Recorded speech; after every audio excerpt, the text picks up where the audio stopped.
Olá, mais uma vez estamos nos encontrando aqui no espaço cedido pela nossa Casa Espírita, Casa Paulo de Tarso, para refletirmos sobre os ensinamentos de Jesus à luz da nossa doutrina, a doutrina espírita.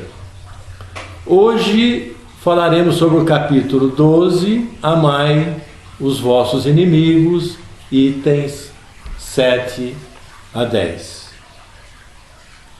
E assim nos disse Jesus, conforme nos conta Mateus, no capítulo 5, versículo 48.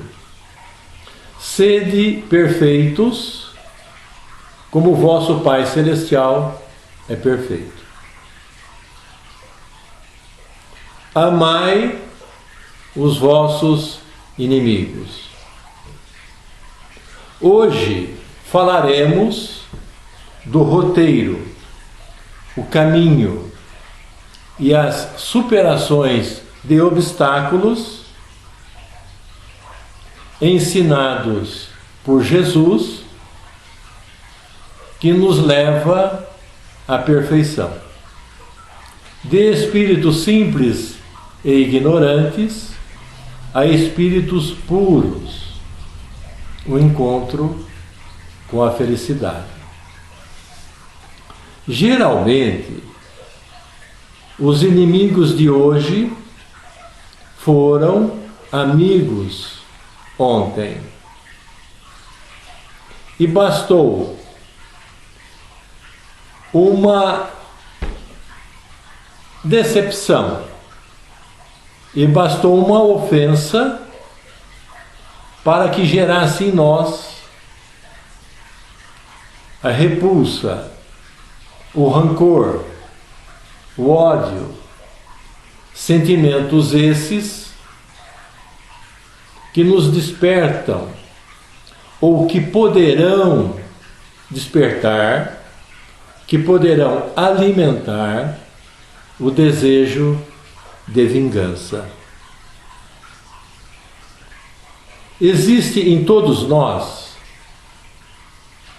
uma sensibilidade originária do orgulho, que, quando exagerada, convencionamos chamá-la de ponto de honra. Acredita-se, assim, que se deve retribuir ao agressor injúria por injúria, golpe por golpe, o que parece justo para aquele cujo senso moral não vai além das paixões terrenas. E foi nesse contexto que Moisés, para disciplinar, para dar limites a um povo bárbaro naquela época, ele vem e institui a lei de talião, ou lei de retaliação, e comumente chamada olho por olho, dente por dente, ou dente por dente, olho por olho. Aquilo que você me faz, me dá o direito de retribuir na justa medida. Houve um avanço moral naquela época? Sim, houve um grande avanço moral, pois a vingança, após essa lei, não poderia ir mais além da agressão recebida. Tinha que ser na justa proporção. É por isso que se diz dente por dente, olho por olho. Porque antes desta lei, as agressões elas eram muito maiores por parte daqueles que tinham sido agredidos. nós poderíamos dizer que era um olho pelos 2 olhos, um dente pela boca toda, e uma vida por várias vidas daquele que primeiro agride. Poderíamos dizer que naquela época se fez justiça. Após aproximados 1400 anos, chega Jesus e dita uma nova ordem moral. E assim nos conta Mateus, no capítulo 5, versículo 38 a 42, quando Jesus nos disse: Vós tendes ouvido o que se disse, olho por olho e dente por dente. Eu, porém, digo-vos que não resistais ao mal, mas se alguém te ferir a tua face direita, oferece-lhe também a outra. E ao que quer demandar-te em juízo e tirar-te a túnica, larga-lhe também a capa. E se alguém te obrigar a ir carregado 1000 passos, vai com ele ainda mais outros 2000. Dá a quem te pede, e não voltes as costas ao que deseja que lhe emprestes. Vamos refletir esta fala de Jesus em alguns aspectos, considerando alguns aspectos. Temos em nós um instinto de conservação que é uma lei natural. Portanto, jamais entregaremos o nosso pescoço a alguém que queira nos fazer o mal.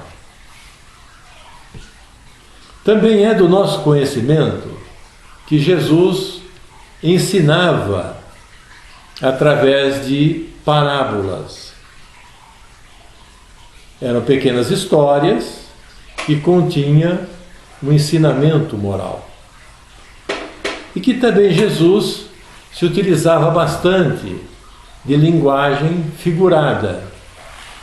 E como exemplo nós temos o que nos conta Mateus no capítulo 18. E quando diz Jesus: se a tua mão, se o teu pé te escandalizar, corta-o e atira para longe. Se o teu olho for motivo de escândalo, arranca-o e atira para longe. Além desses aspectos, nós também temos a considerar que Jesus, quando já preso e passando por um interrogatório promovido pelo sumo sacerdote Anás, que o questionava a respeito da sua doutrina e seus discípulos,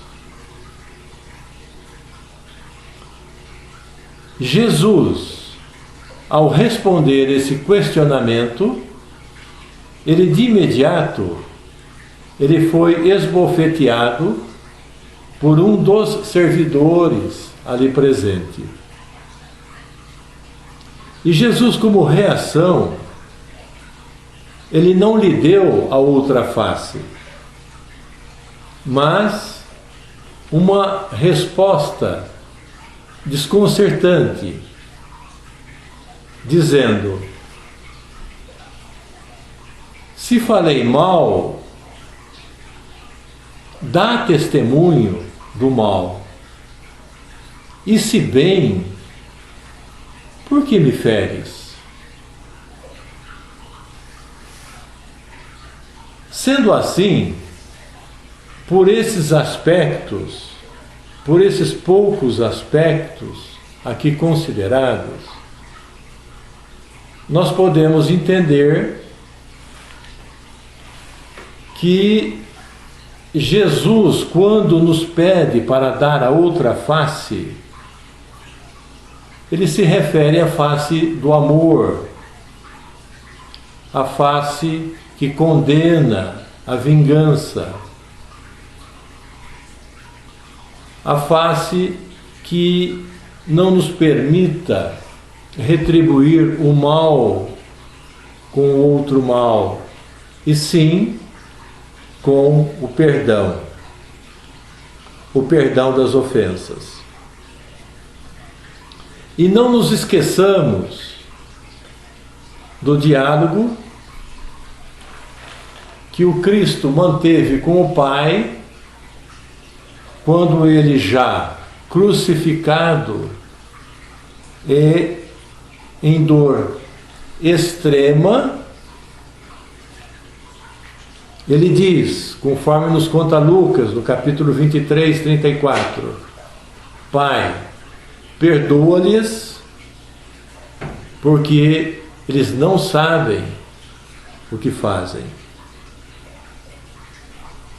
Jesus pede perdão e misericórdia para os seus algozes. E ali ele lembra a lei do retorno, porque eles não sabem o que fazem. Aquele que provoca o mal, aquele que faz o mal, ele também tem que ter a força e a coragem para suportar o mal que a ele será dirigido.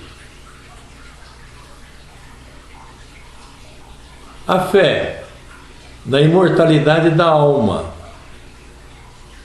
e na justiça de Deus, promovida através da lei de retorno, nos permite suportar uma injustiça ao invés de praticá-la. Suportar a dor ao invés de causá-la. E sempre, como antídoto perfeito e remédio eficaz contra a vingança, consideremos sempre o perdão. E em várias passagens, Jesus nos recomenda o perdão através da conciliação com os nossos adversários, quando ele diz: concilia-te com os teus adversários enquanto estais a caminho com eles. E esse caminho, essa conciliação, é aqui, em nossa existência terrena. O grande campo, a grande escola para a aprendizagem e a grande oficina que nos permite os ajustes, os reparos e o entendimento, para que nós tenhamos a possibilidade para o perdão dessas ofensas. E Jesus também nos recomenda que nos reconciliemos o quanto antes, porque nós não sabemos o que será daqui a 5 minutos. Ele nos recomenda a reconciliação para que não se perpetue para as existências futuras, inclusive a existência espiritual, as dores, o ódio, e gerem, assim, as terríveis obsessões. E é muito comum nós ouvirmos falar: perdoei o fulano, mas eu não esqueci, eu não esqueço o que ele me fez. Na verdade, não houve o perdão. Nessa situação, o que nós devemos fazer é renunciar corajosamente às nossas inconformações e entender que o outro, o agressor, ele tem as suas imperfeições.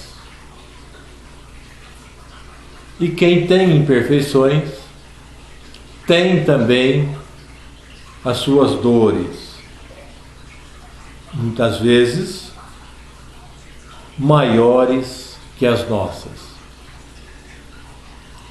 Em função disso, perdoe e busque se libertar desta prisão. Uma outra fala que também nos é bastante comum é aquela que diz: busquei o perdão, insisti com o perdão, mas não fui perdoado. Sou infeliz, sofro muito. Para essas situações, deve-se pedir a serenidade. Fique sereno, porque nós não temos a capacidade de fazer com que o outro tenha o entendimento, que o outro tenha a coragem de conceder o perdão. E nessas situações, nós devemos fazer uma prece e entregar o caso a Deus. E quando se fala em prece, lembremos da prece que nos foi dada por Jesus, esse mestre querido, através da oração dominical, o nosso Pai Nosso. Ele colocou no centro dessa oração um pedido ao Pai: perdoai as nossas ofensas, assim como nós perdoamos a quem nos tem ofendido.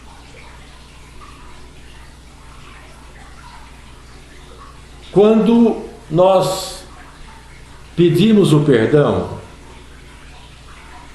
nós não fazemos aí um agrado a Deus.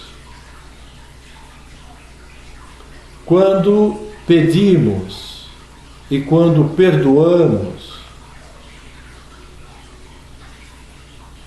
é para nos aliviar, para que possamos voltar aos trilhos, E sempre a nossa intenção, quando pedimos o perdão, é desfazer os nós que nos deixa infeliz ou infelizes. O perdão também podemos considerar como uma cicatrização das feridas. E também nós temos que considerar que a vingança nada mais é do que um excesso de importância que se dá ao outro. O desafeto, aquele que nos ofendeu. Agora retornemos ao princípio de nossa reflexão, da reflexão de hoje. Sede perfeitos, como o vosso Pai Celestial é perfeito. Eu quero trazer para a nossa reflexão, já encaminhando para o encerramento de nossa fala, a questão 132 do Livro dos Espíritos, quando Kardec pergunta aos benfeitores espirituais qual é a finalidade da encarnação dos espíritos. E a resposta dos benfeitores é a seguinte: Deus a impõe com o fim de levá-los à perfeição. Para uns é uma expiação e para outros uma missão. Mas para chegar a essa perfeição, eles, os espíritos, devem sofrer todas as vicissitudes da existência corpórea. Nisto é que está a expiação. É importante que se diga que a expiação aqui por nós considerada é expiação com X e não a expiação com S, aquela expiação de bisbilhotar, né? A expiação que nós aqui propagada é aquela que nós proporcionamos o ajuste, a quitação dos nossos débitos contraídos com a lei. Meus irmãos, para que nós possamos encerrar essa nossa reflexão, pela lei da reencarnação, espíritos em necessidade de reconciliação, eles encarnam no mesmo grupo familiar, a mesma parentela, e através da convivência doméstica, que envolve o trabalho, que envolve todas as dores, e que também envolve muitas alegrias, é aí a oportunidade que temos para a conciliação espiritual. Podemos considerar como sendo uma oportunidade divina de conciliação espiritual. E Jesus, sabedor dessa necessidade, convida a todos a amarmos como irmãos que somos, levando em consideração amigos e inimigos, que são inimigos, na verdade, temporários, e que nós possamos, através deste amor, buscarmos substituirmos esses desentendimentos, essas animosidades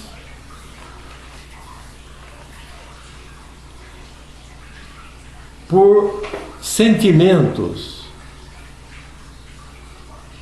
que nos permitam a amizade fraternal, nos permitindo, através dela, um mundo melhor. Sermos melhores. Acreditamos, com fé, que esse é o caminho ensinado por Jesus, esclarecido, orientado pela nossa doutrina, a doutrina dos Espíritos. Eu agradeço a todos esse momento e fiquemos sempre na presença de Deus. Que assim seja.